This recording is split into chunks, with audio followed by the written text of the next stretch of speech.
Fifth exclusive వార్త సోమవారం లోక్సభలో జమిలి ఎన్నికల బిల్లు. కేంద్ర మంత్రి మేఘ్వాల్ ఈ బిల్లును ప్రవేశపెట్టబోతున్నారు. 2 రాజ్యాంగ సవరణ బిల్లులను కూడా కేంద్రం ప్రవేశపెట్టబోతోంది. బిల్లును ప్రవేశపెట్టిన తర్వాత జేపీసీకి కేంద్రం పంపిస్తుంది. బిల్లు ఆమోదానికి 3/2 ఎంపీల మద్దతు అవసరం ఉంటుంది. లోక్సభలో బీజేపీకి అంత బలం లేదు. ఎన్డీఏ కూటమికి 293 మంది ఎంపీలున్నారు. ఇండీ కూటమికి 235 మంది ఎంపీలున్నారు. జమిలి ఎన్నికల బిల్లు ఆమోదానికి 361 మంది ఎంపీల మద్దతు అవసరం. సో దేశవ్యాప్తంగా జరుగుతున్న చర్చ ఇదే జమిలి ఎన్నికల బిల్లుకి సంబంధించి. మరి ఈ బిల్లు పాస్ అయ్యే ఛాన్సెస్ ఎంతవరకు ఉన్నాయి వివరించడానికి మా అసోసియేట్ ఎడిటర్ మహాత్మా లైవ్ లో సిద్ధంగా ఉన్నారు. మహాత్మా, ఒకే దేశం ఒకేసారి ఎన్నికల నినాదం నిజం కాబోతుంది. ప్రధానమంత్రి నరేంద్ర మోదీ పదే చెప్తూ వస్తున్నారు. పదే ఎన్నికలు నిర్వహించడం కారణంగా ప్రజాధనం పెద్ద మొత్తంలో వృధా అవుతుంది. దీనికి పరిష్కారం ఒకేసారి జాతీయ స్థాయిలో జరిగే లోక్సభ ఎన్నికలకు, అన్ని రాష్ట్రాల అసెంబ్లీ ఎన్నికలకు ఒకేసారి ఎన్నికలు నిర్వహించారు. ఒక సరైన ప్రెజెంటేషన్ మీ జీవితాన్నే మారుస్తుంది. అలాంటి ఎంఎస్ పవర్ పాయింట్ గురించి నేర్చుకుందాం అనుకుంటున్నారా? అది కూడా సింపుల్ వేలో. అయితే ఫ్రీడమ్ యాప్ని డౌన్లోడ్ చేసుకోండి అని చెప్పి ఆయన చెప్తూ వస్తున్న మాటను నిజం చేసే క్రమంలో ఈ సోమవారం జమిలి ఎన్నికల బిల్లును పార్లమెంట్లో ప్రవేశపెట్టబోతున్నారు కేంద్ర న్యాయశాఖ మంత్రి అర్జున్ రామ్ మేఘ్వాల్. దీన్ని 129వ రాజ్యాంగ సవరణగా పేర్కొంటూ బిల్లును ప్రవేశపెట్టబోతున్నారు.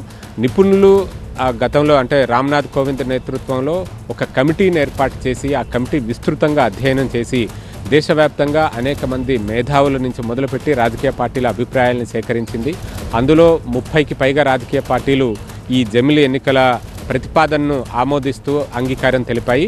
కాంగ్రెస్ సహా 15 రాజకీయ పార్టీలు మాత్రం దీన్ని వ్యతిరేకించాయి.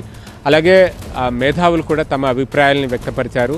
సో వాటన్నిటినీ క్రోడీకరిస్తూ 18,000 పేజీలతో రామ్నాథ్ కోవింద్ కమిటీ ఒక నివేదికను కేంద్ర ప్రభుత్వానికి సమర్పించగా ఆ నివేదికను బేస్ చేసుకుని ఇప్పుడు జమిలి బిల్లు తయారైంది. 129వ రాజ్యాంగ సవరణ బిల్లుగా ఇది మొత్తం 18 సవరణలతో కూడుకున్నట్టుగా మనకు తెలుస్తూ ఉంది. అందులో కొన్ని కీలకమైన సవరణలు కూడా ఉన్నాయి. ఆర్టికల్ 83, ఆర్టికల్ 172, అలాగే మరికొన్ని కీలకమైన అంటే ఈ రాష్ట్ర ప్రభుత్వాల గడువు, రాష్ట్ర అసెంబ్లీల గడువును నిర్దేశించే ఆర్టికల్స్, అలాగే లోక్సభ గడువును నిర్దేశించే ఆర్టికల్స్, వీటికి సంబంధించిన సవరణలు చేయాల్సి ఉంటుంది. అయితే జమిలి ఎన్నికలు ఎప్పుడు నిర్వహిస్తారు అన్న దాని మీద ఇప్పటికే విస్తృతంగా చర్చ జరుగుతుంది. 2027లోనే ఉంటాయని కొందరు, 2028లో ఉంటాయని కొందరు. కానీ బీజేపీ వర్గాల నుంచి అందుతున్న సమాచారం ప్రకారం అయితే 2029 మే వరకు ఉన్న ప్రస్తుత ప్రభుత్వ గడువు ముగిసిన తర్వాతనే ఈ జమిలి ఎన్నికలు ఉంటాయి అన్నది చాలా స్పష్టంగా అర్థమవుతుంది. ఇప్పుడున్న ఈ ప్రభుత్వ గడువును ఒక్కరోజు కాదు కదా, ఒక్క గంట కూడా ముందుకు కుదించే ప్రసక్తే లేదు అన్నట్లుగానే బీజేపీ నేతలు చెప్తున్నారు. బిల్లును పార్లమెంట్లో ప్రవేశపెట్టిన తర్వాత ఇప్పటికే దీన్ని వ్యతిరేకిస్తున్న కాంగ్రెస్ పార్టీ సహా మరికొన్ని విపక్షాలు ఖచ్చితంగా దీన్ని జాయింట్ పార్లమెంటరీ కమిటీకి సిఫార్సు చేయాలని చెప్పి పట్టుబట్టే అవకాశం ఉంది.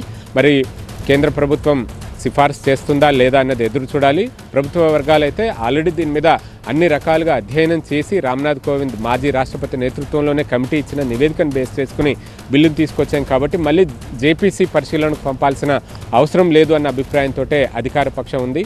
బట్ పార్లమెంట్లో ప్రవేశపెట్టిన తర్వాత ఎలా జరుగుతుంది ఏంటి అన్నది మనం ఎదురు చూడాల్సి ఉంటుంది. Right Mahatma, thank you for joining.